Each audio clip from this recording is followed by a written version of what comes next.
Hi friends, good morning. ఎలా ఉన్నారు? బాగున్నారా? నేనైతే బాగున్నా, మీరు బాగుండాలని కోరుకుంటున్నా. ఈరోజు నేను మా తోటలో కంపగా దొరికిన వీటిని ఏమంటారు తెలుసా? ఆర కాకరకాయలు అంటారు. ఏమంటారండి వీటిని? ఆర కాకరకాయలు అంటారండి. అంటే చాలా ఇష్టం నాకు. మా ఇంట్లో అందరికీ ఇష్టమేనండి. మా చుట్టాల్లో కూడా పండు 4 కాయలు ఎత్తు పంపించమని అడిగేవాళ్ళు అండి. మా కంపలో దొరుకుతుంది తోట సైడ్ ఇవి. వీటిని మరి తెలుగులో అయితే నా వెనకడ మా అమ్మమ్మ అడిగితే బొచ్చు కాకరకాయలు చెప్పేదండి మా అమ్మమ్మ. మా నాయనమ్మ కూడా అలా చెప్పేది. మేమైతే ఆరు కాకరకాయలని అంటామండి. ఈ సొట్టుకలు కొనాలకు చాలా రేట్లు ఉంటుంది. మార్కెట్లో కొనాలంటే పెరిగి కొన్ని దొరికితే చాలండి. కాసిన ఉల్లిపాయ ముక్కలు, పచ్చిమిరపకాయ ముక్కలు వేసుకుని సూపర్ ఉంటుంది కూర.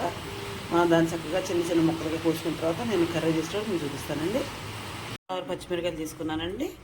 చక్కగా 4 ఉల్లిపాయలు, ఈ పచ్చిమిరకాయలు, ఉల్లిపాయలు, ఈ కాకరకాయలు చక్క మొత్తం నీటికి శుభ్రంగా కడిగేసుకొని చిన్న చిన్న ముక్కలుగా తరుక్కొని సన్న మంట మీద మనం చేసుకుందామండి. ఆయిల్ తక్కువ వేసుకొని ఇవి గుండా అరకాకరకాయ ముక్కలు చిన్న చిన్న ముక్కలుగా కోసేసుకున్నానండి. కాస్తంత కరివేపాకు తీసుకున్నా, 5 ఉల్లిపాయలు, పచ్చిమిరకాయలు, చక్క జీలకర్ర, వెల్లుల్లి బాండి పెట్టేశానండి. ఫస్ట్గా చక్క జీలకర్ర వెల్లుల్లిపాయ వేసేస్తున్నానండి. చూసారా? కమ్మదనమే కమ్మదనం అండి. చక్క ఎంత కమ్మటి వాసన వస్తుందనండి.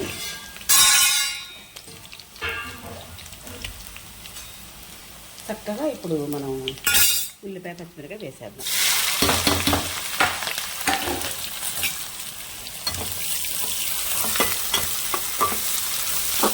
ఉల్లిపాయ, పచ్చిమిరకాయ కూడా మామూలుగా మగ్గటం కాదంత మంచిగా ఏగాలండి. ఇవి లేకపోతే ఆరకాకరకాయలు కొద్దిగా చేదు ఉంటుందండి. బాగా మంచిగా సన్న మంట మీద ఏగనిచ్చుకుందండి. కొద్దిగా ఆయిల్ వేసుకొని చేస్తున్నానండి. ఇదిగోండి ఆవిరి మీద పెడితే మరి కూర సాయంత్రాన్ని బాగుండదండి. అందుకని చక్కగా కొద్ది నూనె వేసి ఉల్లిపాయ, పచ్చిమిరకాయ చక్కగా ఈ విధంగా ఫ్రైలా వేయించుకొని అప్పుడు ఆరకాకరకాయ ముక్కలు మనం వేసుకుందామండి.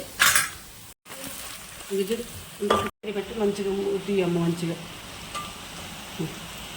ఉల్లిపాయలు, పచ్చిమిరకాయలు ఎర్రగా వేగినాయి కదండి. ఇప్పుడు ఇందులో అరకాకరకాయ ముక్కలు వేసేసుకుందాం. ఇది చాలాసేపు వేగాలండి, లేకపోతే పచ్చిగా ఉంటాయండి. ఇందులో మనం జస్ట్ పసుపును, సాల్ట్ కలిపేసుకుందామండి.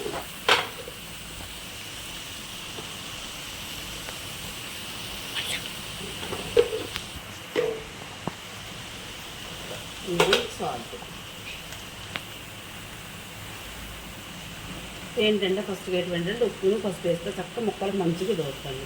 అసలు నేను తాలింపులోనే వేస్తే ఈరోజు ఎందుకు ఇందులో వేస్తాను.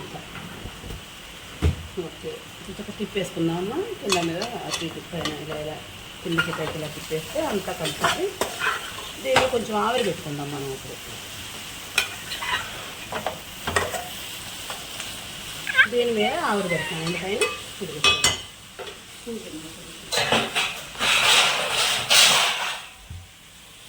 ఓకేనా చిన్న కింద వాటర్ కొద్దాం.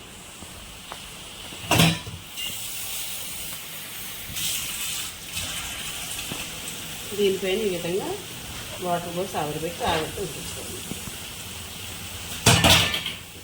ఈ విధంగా అసలు ఈ వాటర్ చక్కగా చుక్కలుగా వేసుకుంటుంది. దాంట్లో అడుగులు పడుతూ ఉంటాయండి. ఇలా ఒక్కొక్క డ్రాప్ పడుతూ ఉంటే ముక్క చక్కగా మొక్కుతూ ఉంటుంది. ఇది కొంచెం చక్క నీటి ఆవిరి ప్లేట్లో పోసే కదండి వాటర్ని. చక్క ఆవిరి ఎలా పైకి అయితే వస్తుంది, కింద కూడా అదే రకంగా చక్క చుక్కలు పడతాయండి. ఈ ఆవిరి మేము మొత్తం జాగ్రత్తగా తీసి మనం కర్రీ తిప్పుకుందామండి. ఆవిరి మేము మొత్తం చక్కగా తీసానండి. వాటర్ని కింద పడకుండా తీసాను. చక్క మంచిగా మధ్యలో తీసారు. 5 నిమిషాలకి ఈ విధంగా మధ్యని కాకపోతే మనం ఇప్పుడు వేగనిచ్చుకుందాం. ఇప్పుడు అది మగ్గినాయి కాబట్టి ఇప్పుడు వేగనిద్దాం బాగా.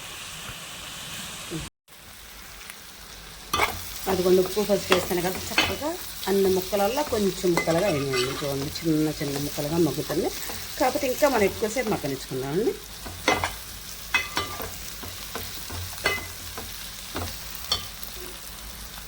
ఫస్ట్ 2 పచ్చిమిరకాయలు వేసాను కదండి. జస్ట్ కారం వేస్తాను. కొంచెం వేసానా వేయలేదన్నట్టు కొంచెం రంగు కోసం వేస్తున్నానండి.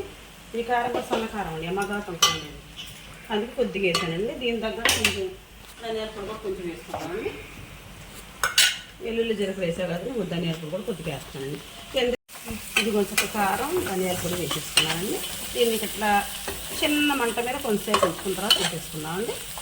నేను చేసే విధానం మీకు నచ్చితే నాకు ఒక లైక్ ఇవ్వండి. Please subscribe.